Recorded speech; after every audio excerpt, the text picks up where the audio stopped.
And that's the beauty of African-American music, is that we have a tendency to focus on one aspect and not the whole picture. And we just mentioned it, whole concept of spiritual. Play party rap, there's gangster rap, there's the African rap, there's social political rap, there's historical rap, to adapt creatively to an environment. She's talking about the essence of history.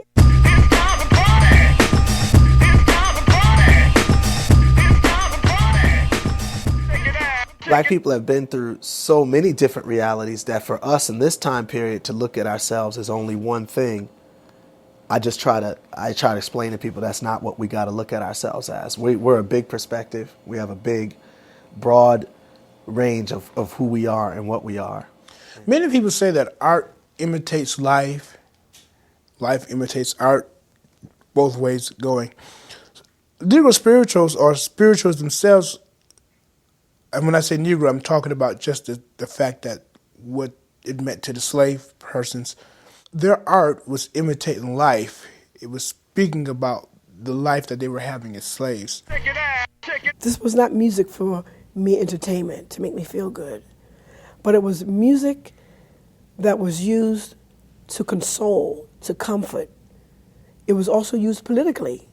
The spirituals had double entendre or double meanings. The slaves were very, very clever in decoding messages through spirituals. There are a lot of levels of meaning. Sometimes people don't really want to articulate them, but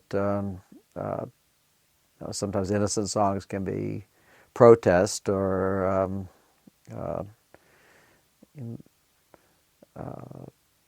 even just getting something off your chest.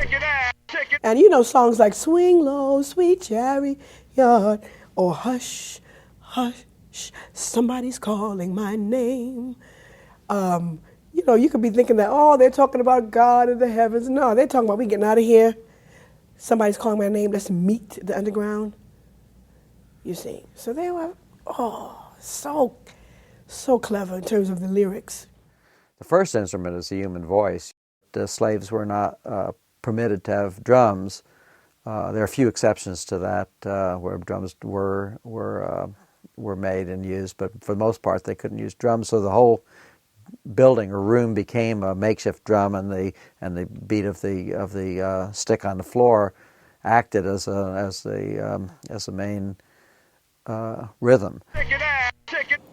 When I heard Rapper's Delight, and it was a whole song of just rhyming, rapping, and this party atmosphere, it blew my mind. What's key, based on research and reading papers of students, is the sincerity of the performer. What do we mean by sincerity? Are they relating to the life circumstances of the day? We went to South Africa to shoot a video, and just to see how much just our culture had gotten into villages, in the bush areas where they don't have electricity. But yet Tupac, it's like pictures of Tupac for real. Not joking at all. It's amazing. Graffiti art in the middle of villages, like New York style. It's like, what is this? That's amazing.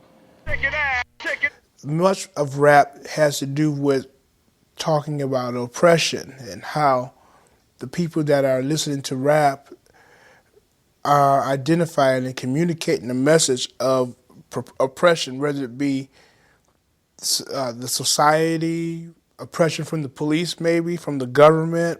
We're basically representing, in hip hop, at least popular hip hop, is representing some of the same things that we yell against, whether it be materialism, which slavery was based on materialism. It wasn't based on hate for blacks. That was just what they had to say, or thinking that blacks was less than whites. That was just what they had to say in order to rationalize. The truth was, it was money.